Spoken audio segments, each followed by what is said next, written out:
नमस्कार, news capital express में आपका स्वागत है। मैं हूं आपके साथ अंकिता। चलिए बढ़ते हैं खबर की ओर। मुख्यमंत्री डॉक्टर मोहन यादव की प्रगति पर प्रेस कॉन्फ्रेंस। प्रगति प्लेटफॉर्म से एमपी के विकास कामों को गति मिली। गुड गवर्नेंस की दृष्टि से बेहतर है, समय सीमा में काम हो रहे हैं। वेस्टर्न देशों को भी हमने पीछे छोड़ा। कई दलों की सरकार का खामियाजा देश ने भुगता। पहले रेल मंत्री अपने क्षेत्र की चिंता करते थे, रेल पर अपनी नियंत्रण रखते थे। इसके कई दुष्परिणाम भी निकले। एमपी को 1850 करोड़ की रेल लाइन मिली। राजनीतिक दृष्टि से भिन्नता है, लेकिन देश की दृष्टि से अभी राज्यों का ध्यान रखा जा रहा है। पोर्टल के माध्यम से सभी राज्यों का ध्यान रखा जा रहा है। दूसरे दलों की सरकारों को सबसे ज्यादा बीजेपी सरकार से लाभ मिलता है। बड़े मन से बीजेपी की सरकार काम कर रही है। प्रगति प्लेटफॉर्म पर प्रोजेक्ट की स्थिति पर नजर रखी जा रही है।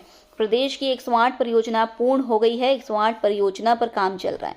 कांग्रेस पर तंज कसा। कांग्रेस को ये पता होना चाहिए। कांग्रेस सवाल खड़े करती है किस तरह से केंद्र हर राज्य के लिए काम कर रहा है। कफ सिरप के सवाल पर मुख्यमंत्री ने कहा, तमिलनाडु से आरोपी को पकड़कर आरोपी को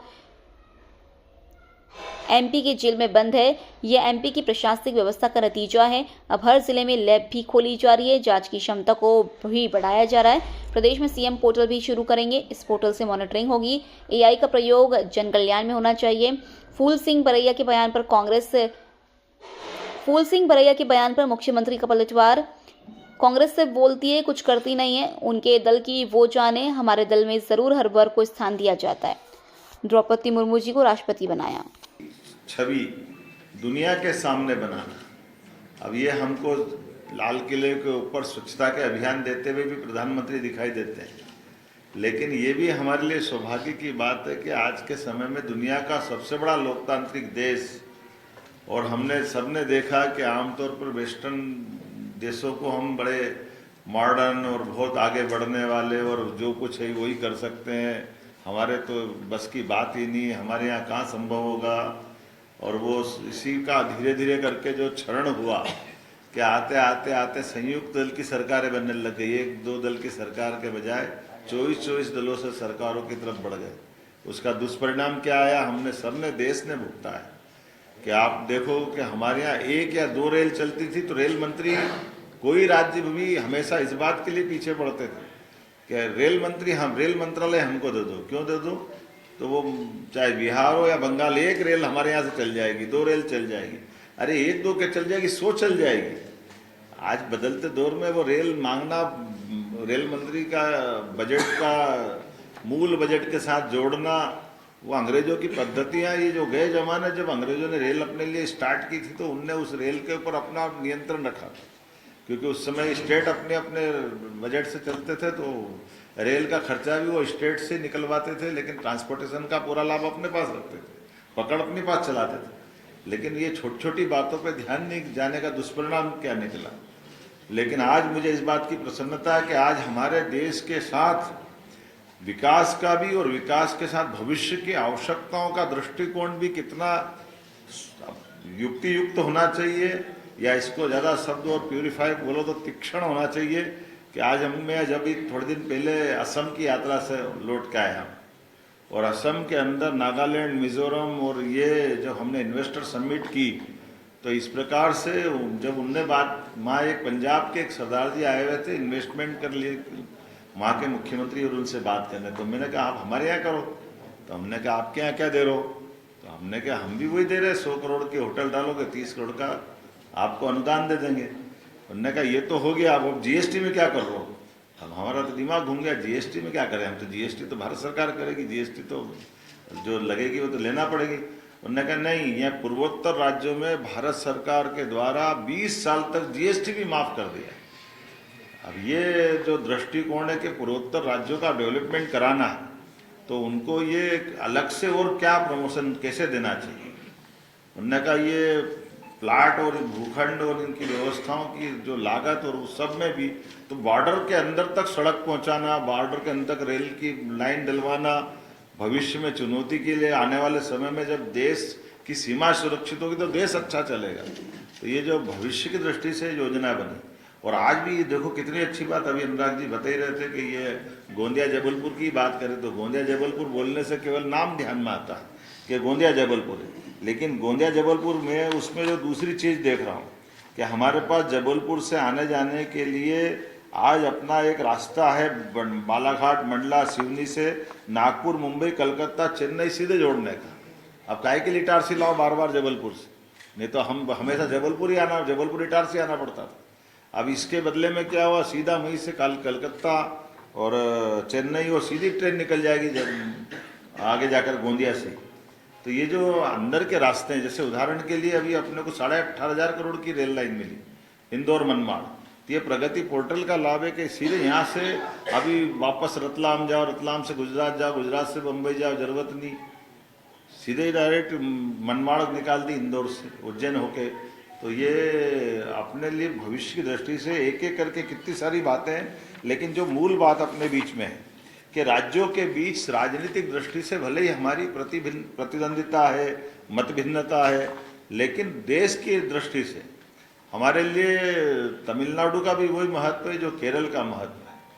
विभिन्न राज्यों के बीच में विकास के मामले को लेकर के इस प्रगति पोर्टल में मूलभूत जरूरी चीज़ों के लिए केंद्र राज्यों के बीच, जैसे भूगर्भ संपदा का अगर दोहन करना है तो देश के हित में वो कैसे हो सकता है, तो वो हमारा झारखंड जैसा राज्य हो, वहाँ पे भी अगर फॉरेस्ट की दिक्कत है तो उस पोर्टल में किसी की जरूरत नहीं, वो अपने आप ऑटोमेटिक हमारे यहाँ के वरिष्ठ अधिकारी, भारत सरकार के वरिष्ठ अधिकारी और इन समस्याओं को सूचीबद्ध करते हुए अपने आप सॉल्व कर लेंगे। अभी थोड़े दिन पहले मैं पीएम से मिलने गया तो वहाँ 2 मुख्यमंत्री बैठे हुए, रेवंत रेड्डी जी और एक और मुख्यमंत्री।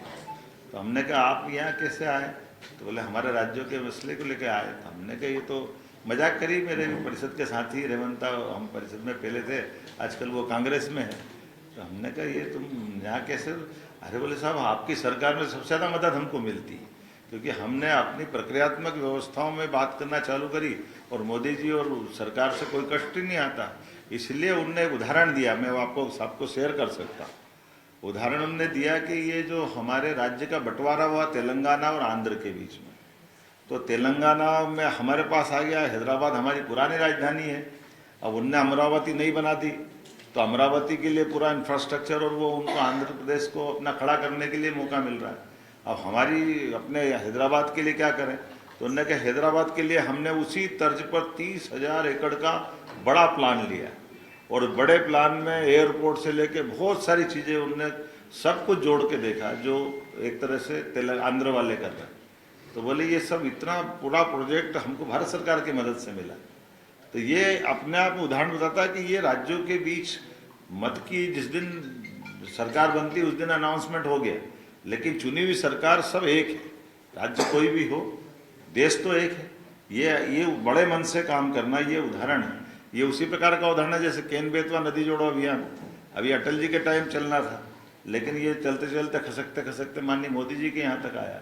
लेकिन इसी योजना में हमको ध्यान में आया कि 1 लाख करोड़ का निवेश, उसमें 50,000 करोड़ भारत सरकार दे रही, हमारा तो 5% लग रहा है। और अगर इंजीनियर ढंग से प्लान बनाते तो वो हमारा बहुत सारा तो काम वैसे हो जाएगा। ऐसे PKC योजना, पार्वती काली सिंह चंबल योजना, ये राजस्थान से 20 साल से चल रहा था।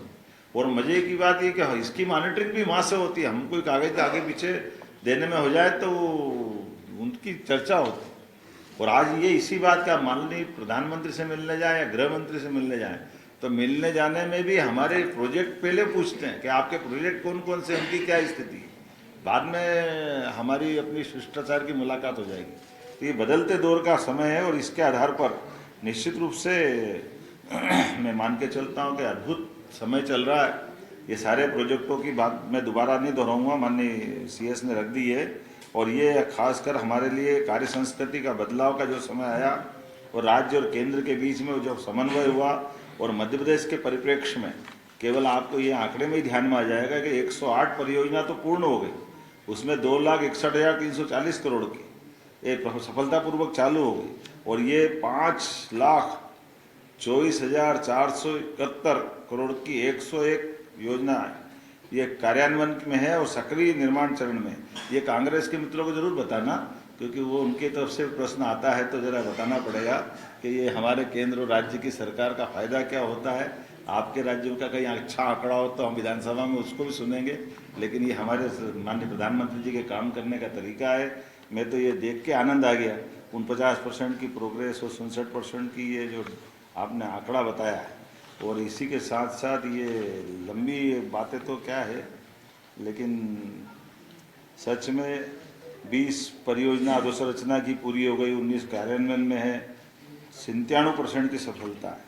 और केंद्र योजनाओं में रेल मंत्रालय की 14 परियोजना, सड़क मंत्रालय की 13 परियोजना, विद्युत मंत्रालय की 5 योजनाएं, और रिन्यूएबल एनर्जी को तो ऐसा प्रोत्साहन दे रहे हैं कि हमारे यहाँ सबसे भाग्य से इसी तीनों तरह की रिन्यूएबल एनर्जी की संभावना है। और वनों के मसले भी हमारे पास बहुत है, लेकिन वनों के मामले में भी, और ये प्रधानमंत्री जी की उदारता भी है कि हमारे यहाँ राज्य में आके चीते भी छोड़ते और जन्मदिन भी मनाते हैं। ये हमारे लिए सौभाग्य की बात है। पीएम मित्रा पार्क के माध्यम से हमारा पूरा ये कपास का किसानों का 6 लाख किसानों का जीवन बदलने का कितना बड़ा निर्णय है। मैं आज और ज़्यादा नहीं बोलता हूँ, संक्रांति है, पतंग उड़ाना है, बहुत सारी जगह जाना है, तो अपने लिए आप अपनी तरफ से इसको अपन समेटते हैं। कोई ज़रूरी बात हो तो जरूर कर सकते हैं। मध्य प्रदेश में गौमांस को लेकर जारी बवाल के बीच मकर संक्रांति पर दिखा कांग्रेस का सॉफ्ट हिंदुत्व। पूर्व धर्मस्व मंत्री पीसी शर्मा ने कार्यकर्ताओं समेत किया गौ पूजन। गौ माता को तिल गुड़ के लड्डू का लगाया भोग। आरती पूजा कर की सरकार की सद्बुद्धि के लिए प्रार्थना। पूर्व मंत्री पीसी शर्मा ने कहा, गौ माता को राष्ट्रीय पशु और राजकीय पशु घोषित किया जाए। जिस स्लॉटर हाउस में गायों को काटा गया उस पर बुलडोजर कार्रवाई हो। दिग्विजय सिंह की राज्यसभा सीट छोड़ने वाले बयान पर मंत्री विश्वास कैलाश सारंग का पलटवार। ये कांग्रेस और दिग्विजय सिंह का व्यक्तिगत मामला है, लेकिन शाहिद बनने की कोशिश क्यों कर रहे हैं इस पर आश्चर्य है। पहले वो यह बताएं कि कांग्रेस आलाकमान ने क्या उन्हें फिर से राज्यसभा भेजने का निर्णय लिया है, जो वह अपनी सीट छोड़ने की बात कर रहे हैं। देश का संविधान है, 6 साल के बाद सीट खाली होती ही है। मेरा तेरा की गुटबाजी ही कांग्रेस की दिक्कत है। दिग्विजय सिंह का तीर कहीं और है, निशाना कहीं और है। अपने बेटे को स्टैब्लिश करने के लिए उनका हम उम्र कोई राज्यसभा ना पहुंच जाए, यह उसकी रणनीति है। खेल बिगड़ने की कवायद दिग्विजय सिंह इसलिए कर रहे हैं ताकि उनके बेटे की कंपटीशन में कोई ना आए। गोकशी मामले पर मंत्री विश्वास कैलाश सारंग का बयान, गोकशी करने वालों को फांसी की सजा मिलनी चाहिए। गौ माता का संवर्धन करना हमारी जिम्मेदारी है। गौ माता हम सभी के लिए पूजनीय है। गोकशी करने वाला इस समाज में रहने लायक नहीं है। गोकशी करने वाला कितना भी बड़ा व्यक्ति क्यों ना हो, उसे बख्शा नहीं जाना चाहिए। देखिए, वैसे तो ये कांग्रेस का अंदरूनी मामला है और दिग्विजय सिंह जी का व्यक्तिगत मामला है, पर इस तरह से शहीद बनने की वो कोशिश क्यों कर रहे हैं, इस पे मुझे आश्चर्य है। पहले तो वो ये बताएं, क्या कांग्रेस आला कमान ने उन्हें फिर से राज्यसभा में भेजने का निर्णय ले लिया? जो ये बोल रहे हैं कि मैं राज्यसभा की सीट छोड़ रहा हूं। अरे, इस देश का संविधान है, 6 साल का कार्यकाल होने के बाद तो आपकी सीट खाली होगी, उसमें आप क्या करोगे? और उसके बाद इस तरह से जाति, इसको भेजो उसको नहीं भेजो, ये मेरा ये तेरा, ये जो कांग्रेस में गुटबाजी की राजनीति चल रही है, यही तो कांग्रेस की सबसे बड़ी दिक्कत है। और दिग्विजय सिंह जी की नजर कहीं और है, बयान कुछ है, तीर कहीं है, निशाना कहीं है।